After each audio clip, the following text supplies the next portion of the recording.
Hello বন্ধুরা, good morning. তোমরা সবাই কেমন আছো? আশা করছি যে যেখানে আছো ভালো আছো, সুস্থ আছো। আর ঈশ্বরের কৃপায় আমরাও ভালো আছি, সুস্থ আছি। তো আমি সুচিত্রা, আমার নতুন আরেকটি ব্লগে তোমাদের সবাইকে ওয়েলকাম জানাচ্ছি। আর ভিডিওটা এখান থেকেই শুরু করছি। তো চলো, তো এখন 8:30 মতন বাজে। তো এখন থেকেই শুরু করছি। তো সকালে উঠে যে বাসন মাজা হয়ে গেল, আর সকালে বাসি কাজগুলো কমপ্লিট হয়ে গেছে, অফ ক্যামেরাতে করেছি।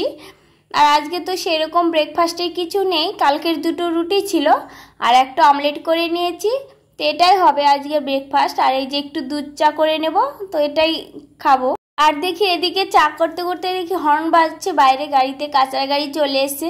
তো আর কালকে না প্যাকেটে ভরা হয়নি, তো বালতি তো আনা হয়নি, তো ওখানে মানে প্যাকেটে রেখে দিই। ছোট ছোট প্যাকেট তো অনেক সময় বেশি হয়ে বাইরে পড়ে যায়, তো ওগুলো সব পরিষ্কার করে গুছিয়ে নিয়ে দিয়ে আসলাম। তো চলে, আর জানো তো বন্ধুরা, সকালবেলায় যদি বেড গোছানো না যায় সারাদিন কিন্তু মনে হয় যে কী কাজ বাকি রয়েছে। তার জন্য মানে সকাল সকালেই যদি বেডটা গোছানো যায় তাহলে কিন্তু ঘরটা একদম পরিপাটি সুন্দর লাগে দেখতে। তো আমার তো সেটা নেই, আমার 9টার পরে সব কাজ শুরু করতে হয়। তো প্রথমে আমি বেডটা গুছিয়ে নিই, তারপরে ঝাড়ঝাঁটা দিয়ে মোছামুছি করে বাইরে জল দিয়ে তারপর বাদ বাকি যা থাকে স্নান করে পুজো দিই। মানে রুটিন বাই রুটিন ফলো করতে হয় আমার।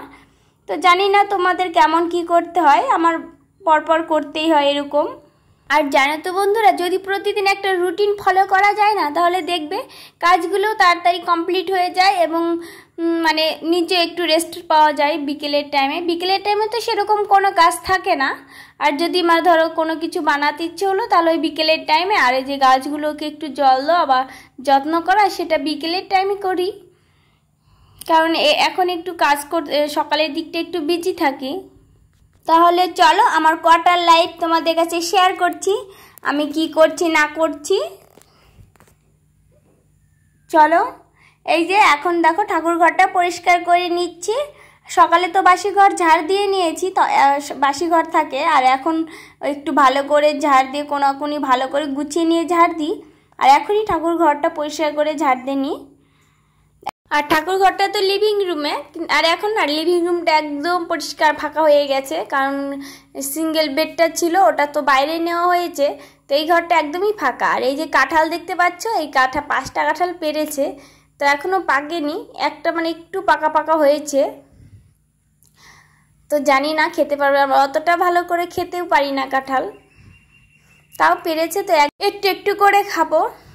তো এইদিকে চলে এসেছি এই যে তুলিগুলো ধুতে, মানে যেগুলো আমি আর্ট করি, ফেব্রিক আর্ট করি, যে তুলি থাকে ওগুলোই ধুয়ে নিচ্ছি। আর এগুলো যদি একবার রেখে দিই না, তাহলে ওই আর্টটা মানে কালারগুলো না শক্ত হয়ে আঠা হয়ে যায়, তাই একটু ভিজিয়ে রাখলে আবার দেখবে একদম উঠে যায়। তো কাজ সেরে নিয়ে এই যে মোছামুছি করতে চলে এসেছি, একটু মুছে নিচ্ছি। আর প্রতিদিন যদি একটু না মুছি না, তাহলে হাঁটতেও দেখবে ভালো লাগে না, আর মনে হয় এই কাজটা করিনি কেমন লাগছে। তো যেটুকুই সময় লাগে আমি তাড়াতাড়ি করে মুছে নিই। আর আমি ফার্স্টেই তো বাইরেটাই জল দিয়ে নিই, কারণ ওই বাইরে হাঁটতে গেলেই নোংরাটা আবার রুমে চলে আসে রুম মোছার পর, তার জন্য আগে বাইরেতে জল দিয়ে তারপরে যে মুছে নিই। তো এখন ভালো করে ঘরগুলো মুছে নিচ্ছি। তো আমার চ্যানেলে যারা নতুন এসেছো, হয়তো চ্যানেলটা সাবস্ক্রাইব করনি, তাদের প্লিজ তোমরা সাবস্ক্রাইব করে যাবে। আর ভিডিওটা যদি লাস্ট পর্যন্ত তোমাদের ভালো লেগে থাকে, তাহলে একটা ছোট্ট করে লাইক করে যাবে, আর এই নতুন বন্ধুটার পাশে থেকে যাবে। আর হয়তো আমি তো ভালো করে ভিডিও করতে পারছি না, কিন্তু চেষ্টা করছি ভালো করে ভিডিও করে কথা বলার। তো আমি অতটা কথা বলতে পারি না সবার সাথে, মানে সেরকম যে এটা ওটা কথা, যা কাজ করি সেটাই বলি। এইটা জল দিয়ে প্রথমে ছাটা দিয়ে পরিষ্কার করে নিই, জলটা সরিয়ে নিই, তারপর যখন রুম মোছা হয়ে যায় তখন বাইরেটাও মুছে নিই। মুছে নিলে একটু তাড়াতাড়ি শুকিয়ে যায়। আর এদিকে কালকের যে ভেজা ছাতা ছিল সেটা তো আর মেলা হয়নি, তো আজকে মোছা হয়ে গেছে। আর ফ্যানটা তখন চালিয়ে দিলাম, ভাবলাম ছাতাটা মেলে দিই, তাড়াতাড়ি শুকিয়ে যাবে। তো দেখো বাইরে চলে এসেছি, আর বাইরে যে ওরা হচ্ছে ঘাস কেটেছে, তো ঘাসগুলো রাস্তা ভর এই দিকে চলে এসে ছিটকে ছিটকে, তো এইগুলো একটু ঝাড় দিয়ে নিচ্ছি। আর সকালের দিকে তো বৃষ্টি হচ্ছিল, তার সকালে ঝাড় দেওয়া হয়নি, তো এখন ঝাড় দিয়ে নিচ্ছি। আর দেখো প্রকৃতিটা কি সুন্দর লাগছে না, একদম বৃষ্টি ভেজা আর সবুজ ঘাস। আর এখান দিয়ে না সবসময় যে এয়ারপোর্ট যে হেলিকপ্টারগুলো যায় কি শব্দ করে, এই যে যখন ভয়েস দিচ্ছি তখনও যাচ্ছে, কেমন একটা শব্দ হচ্ছে না, মেঘে গোড় গোড় কর শব্দ, ওগুলো হেলিকপ্টার যাচ্ছে।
তোমাদের এর আগের ভিডিওতে দেখিয়েছিলাম আমি মানে এখানে এসে সলতে কেটে রেখে দিচ্ছি, তো ওগুলো কম শেষ হয়ে গেছে দিতে দিতে। তো ভাবছিলাম সলতে কাটবো, তো সেরকম কাটা হচ্ছিল না আর সময়ও পাচ্ছিলাম না। তো আজকে ভাবলাম কি করব, ওই সলতেটা কেটে রেখে দিই, মানে শেষ হয়ে গেছে তো এবার সন্ধ্যাবেলায় দিতে হবে। তো আমি জানো তো আমি এই সলতে না কিনে এইটুকু টাকা সংসারের জন্য রেখে দিচ্ছি গুছিয়ে। তো মেয়েদের কাপড়ে তো অনেক দোষ থাকে, তো ছেলেদের কাপড় তো সেটা থাকে না। তো দেখবে কেনা যে সলতেগুলো ওগুলো কিন্তু গেঞ্জি কাপড়ের হয়। তো গেঞ্জি কাপড় ছিল এখানে একটা ছেঁড়া গেঞ্জি ছিল, কিন্তু ওটা আবার ওই যে রান্নাঘরে দেখলাম ইউজ করেছে, তো সেটা করিনি। বাড়ি থেকে বাবার ধুতি নিয়ে এসেছিলাম, সুতির ধুতিগুলো হয় না ওগুলোই নিয়ে এসেছিলাম, তো ওগুলোই দিচ্ছি। তো যখন একটা ছেঁড়া গেঞ্জি হবে তখন, ভালো গেঞ্জি তো আর ছিঁড়তে ইচ্ছে করে না, অনেক সময় একটু ফুটো হয়ে গেল তো সেখান থেকে ছিঁড়ে সলতে দেওয়া যায়। তো তোমরা যদি চাও তাহলে এরকম বানিয়ে নিতে পারো, তাহলে আর দেখবে অত কিনতে হবে না। কিনতে গেলে 2 টাকা 2 টাকা করতে গেলে অনেক টাকায় লেগে যায়। তো এইভাবে একটু সংসার আর্ন করতে পারবে। তো ছোট অল্প অল্প করেই কিন্তু একটা জিনিস অনেক বড় হয়, তিলে তিলে তাল হয়ে যায়। ওই না রেখে করতে গেলে না লাস্টে কিছুই থাকে না। তো আজকে তোমাদের সাথে আমি একটা জিনিস শেয়ার করলাম, সেটা হচ্ছে পায়েস রান্না। তো কদিন থেকে ভাবছিলাম পায়েস খাবো, তো সেটা হচ্ছিল না। কালকে রাতের যে দুধটা ছিল সেটা আর খাওয়া হয়নি, শুধু মানে একটু দুধ চা করে খাওয়া হয়েছে, তো ওটাই রেখে দিয়েছিলাম। আর আজকের হাফ কিলো দুধ দিয়ে তারপরে মানে রান্না করেছি, তো বুঝতে পারিনি চালটা হয়ে গেছে বেশি পরিমাণ। তো যখন রান্না করেছি তখন মানে বুঝতে পারিনি। আর আমি তো কোনোদিনও কারো বাড়িতে খেতাম না যে অল্প দুধ দেবে আর চাল অনেকগুলো দেবে। তো আজকে আমি সেরকমই রান্না করেছি, অল্প দুধ আর অনেকগুলো চাল। চালগুলো ছোট ছোট তো তোলাই পাঞ্জা, তো ভাবলাম হয়তো লাগবে। তো হাজব্যান্ড আবার যখন গেটের সামনে আসছিল আর বললো এখানে এসো কি, আমি বললাম কি, বলছি দেখো একটা সেন্ট পাচ্ছ না। আমাকে হ্যাঁ, আমি তো বুঝতে পারি না, বললাম পচা সেন্ট। তো কি না দেখো একটা সুন্দর সেন্ট। তো রুমে এসছে, বললো রুম থেকে, আমি ওটা পায়েস রান্না করেছি। তো হাজব্যান্ডকে দিলাম। তো চলো একটু মেহেন্দিও পরে নিলাম। একটু মানে সবসময় তো একঘেয়ে ভালো লাগে না, একটু স্বাস্থ্য হতে ইচ্ছে করে।